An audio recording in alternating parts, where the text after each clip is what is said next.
prices going to start President, will you coming meet with down. MBS? Record high today. It's a record high. It could be higher. We're able to keep it from going higher. But look, there's a lot to do. We're in a situation where, because of a war in Ukraine, gas prices and food prices are extremely high. For example, we got millions of tons of wheat that is not able to get out and get to market.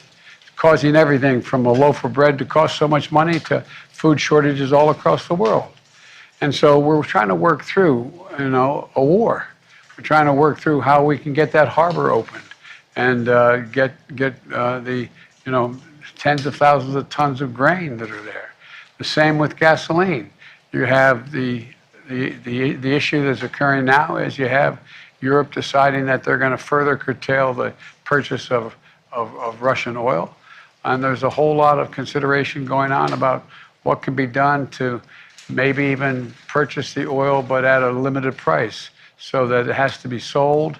There'd be an overwhelming need for the Russians to sell it, and it would be sold at a significantly lower price than the market is generating now. There's a lot going on right now, but the idea we're going to be able to, click a switch, bring down the cost of gasoline is not likely in the near term, nor is it with regard to food. Yeah, and part of this is based on inflation because of all of the spending that we saw out of this administration over the last year. You've got things like everything we're buying up in the double digits, eggs year over year up 22%, meat and fish up in the double digits, 17, 18%.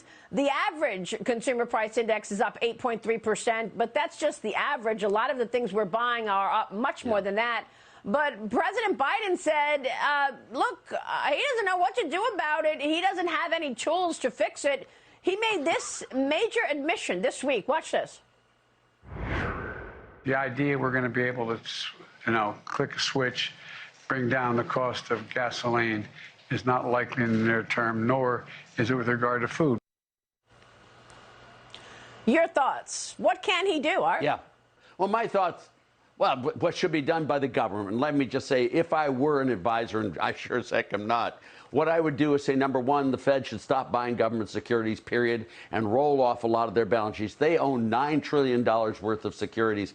The second thing they should do is sequester and impound government funds that have been already authorized and not spend them. That's probably $2 trillion right there. Then they should also do something about trade. We should have better trade facilities going on and more of that. I think the president should also publicly abandon Build Back Better.